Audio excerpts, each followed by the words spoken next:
السلام علیکم every one. دوستو، آج کی ویڈیو میں ہم جانیں گے کہ حضور صلی اللہ علیہ وسلم کی وفات کیسے ہوئی، انہیں آخر کیسی بیماری ہوئی تھی، آپ صلی اللہ علیہ وسلم کے آخری وقت میں انہیں کیسا محسوس ہو رہا تھا، انہیں قبر میں کس نے دفنایا اور ان کی نماز جنازہ کس نے پڑھائی، سب باتیں جانیں گے ہم اس ویڈیو میں، اس لیے ویڈیو کو لاسٹ تک پورا ضرور دیکھیے گا۔ حضور صلی اللہ علیہ وسلم کو بہت پہلے سے ہی اپنی وفات کا علم حاصل ہو گیا تھا، اور آپ صلی اللہ علیہ وسلم نے مختلف موقعوں پر لوگوں کو اس کی خبر بھی دے دی تھی۔ چنانچہ حجۃ الوداع کے موقع پر آپ صلی اللہ علیہ وسلم نے لوگوں کو یہ کہہ کر رخصت فرمایا تھا، شاید اس کے بعد میں تمہارے ساتھ حج نہ کر سکوں گا۔ اسی طرح غدیر خم کے خطبے میں اسی انداز سے کچھ اسی قسم کے الفاظ آپ کی زبان اقدس سے ادا ہوئے تھے، اگرچہ ان دونوں خطبات میں لفظ شاید فرما کر ذرا پردہ ڈالتے ہوئے اپنی وفات کی خبر دی، مگر حجۃ الوداع سے واپس آ کر آپ نے جو خطبات ارشاد فرمائے اس میں شاید کا لفظ آپ صلی اللہ علیہ وسلم نے نہیں فرمایا، بلکہ صاف صاف اور یقین کے ساتھ اپنی وفات کی خبر سے لوگوں کو آگاہ فرما دیا۔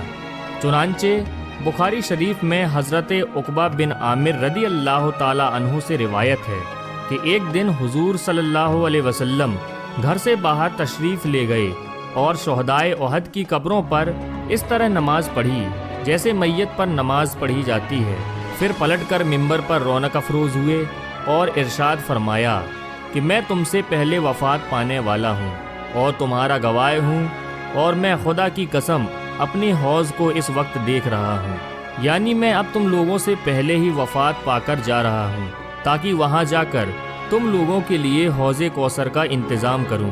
یہ قصہ مرض وفات شروع ہونے سے پہلے کا ہے، لیکن اس قصے کو بیان فرمانے کے وقت آپ صلی اللہ علیہ وسلم کو اپنی وفات کا علم ہو چکا تھا۔ مرض کی ابتدا کب ہوئی اور حضور صلی اللہ علیہ وسلم کتنے دنوں تک علیل رہے، اس میں مورخین کا اختلاف ہے۔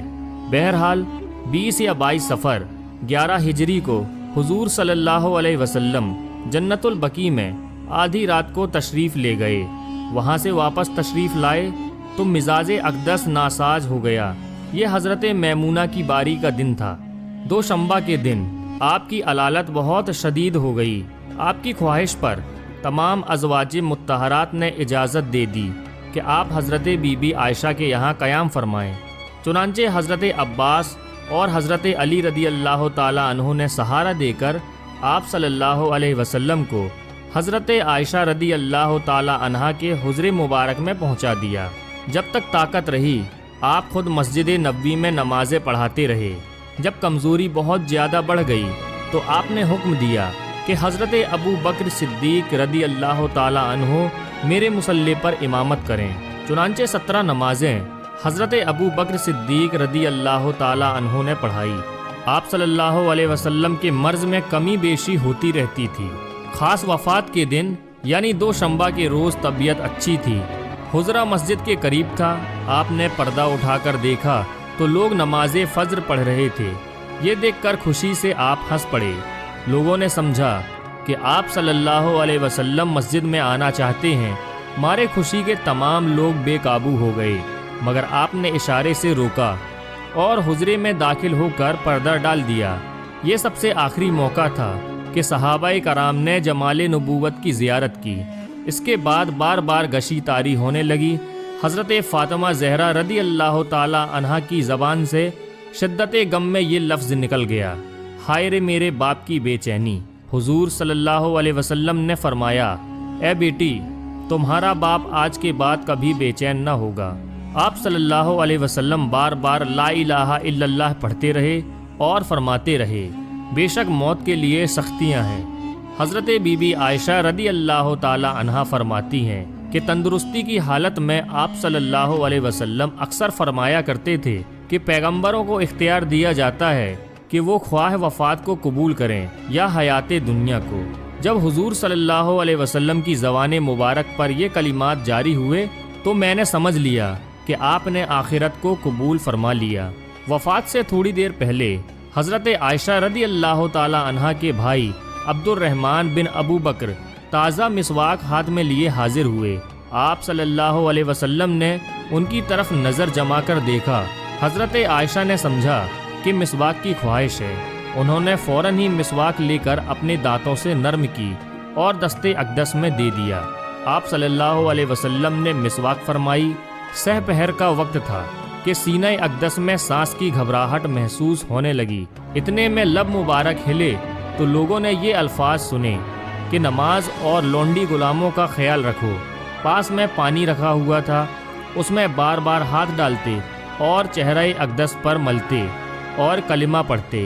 چادر مبارک کو کبھی منہ پر ڈالتے، کبھی ہٹا دیتے۔ حضرت عائشہ صدیقہ رضی اللہ تعالی عنہا کہتی ہیں کہ اچانک دروازے میں کسی کی دستک ہوئی۔ میں نے کہا اللہ کے رسول آرام فرما رہے ہیں۔ حضور نے فرمایا عائشہ وہ کوئی اور نہیں بلکہ ملک الموت ہیں، وہ کسی کے یہاں آنے کے لیے اجازت نہیں مانگتے مگر آج مجھ سے اجازت لے رہے ہیں، اس کے بعد پھر کسی سے اجازت نہیں لیں گے۔ ملک الموت حجرے مبارک میں داخل ہوئے۔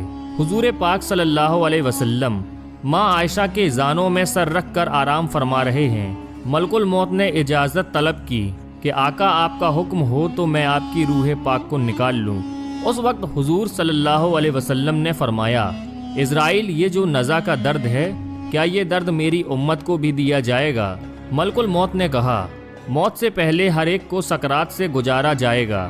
آقا رو پڑے اور کہنے لگے واہ امتی واہ امتی، اے اللہ میری امت کیا وہ نزع اور سکرات کو برداشت کر پائے گی؟ رب تعالی نے فرمایا اے حبیب آپ غم نہ کریں، آپ اپنی امت کو یہ بشارت دیں جو ہر نماز کے بعد آیت الکرسی پڑھے گا اس کی روح میں خود قبض کروں گا۔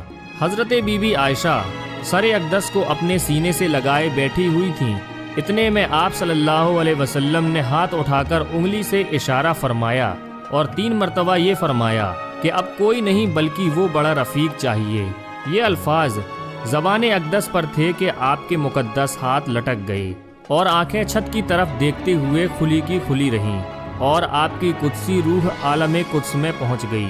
تاریخ وفات میں مورخین کا بڑا اختلاف ہے، لیکن اس پر تمام علماء سیرت کا اتفاق ہے کہ 2 شنبے کا دن اور ربیع الاول کا مہینہ تھا۔ بہرحال عام طور پر یہی مشہور ہے کہ 12 ربیع الاول 11 ہجری کو 2 شنبے کے دن تیسری پہر آپ صلی اللہ علیہ وسلم نے وصال فرمایا۔ حضور اقدس صلی اللہ علیہ وسلم نے وصال سے پہلے ہی وصیت فرما دی تھی کہ میری تجہیز و تکفین میرے اہل بیت اور اہل خاندان کریں، اس لیے یہ خدمت آپ کے خاندان ہی کے لوگوں نے انجام دی۔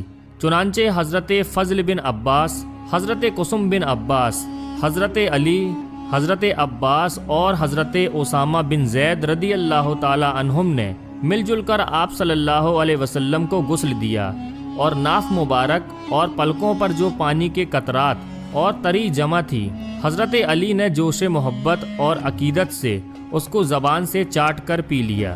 غسل کے بعد 3 سوتی کپڑوں کا کفن بنایا گیا جو سہول گاؤں کے بنے ہوئے تھے، ان میں قمیص اور عمامہ نہ تھا۔ اس کے بعد جنازہ تیار ہوا تو لوگ نماز جنازہ کے لیے ٹوٹ پڑے۔ پہلے مردوں نے، پھر عورتوں نے، پھر بچوں نے نماز جنازہ پڑھی۔ جنازہ مبارکہ حجر مقدسہ کے اندر ہی تھا۔ باری باری سے تھوڑے تھوڑے لوگ اندر جاتے تھے اور نماز پڑھ کر چلے آتے تھے، لیکن کوئی امام نہ تھا۔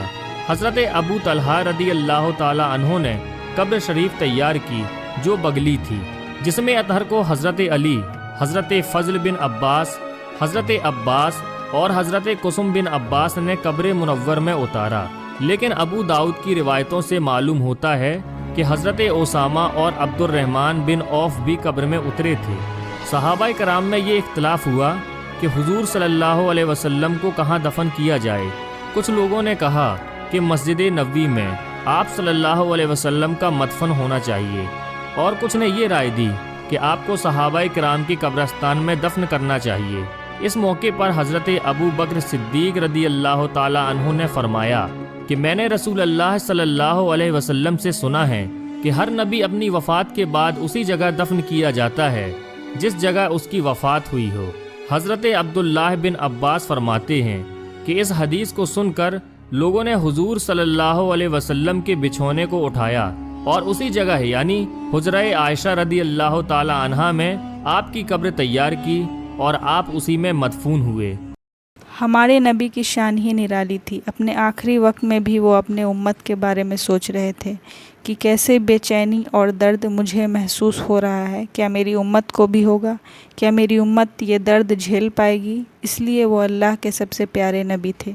تبھی تو ملک الموت بھی آپ صلی اللہ علیہ وسلم کی روح قبض کرنے سے پہلے ان کی اجازت لے رہے تھے۔ ہمارے نبی کے جیسا نہ کوئی تھا اور نہ کوئی ہوگا۔ آج کی ویڈیو میں بس اتنا ہی، ملتے ہیں نیکسٹ ویڈیو میں۔ السلام علیکم۔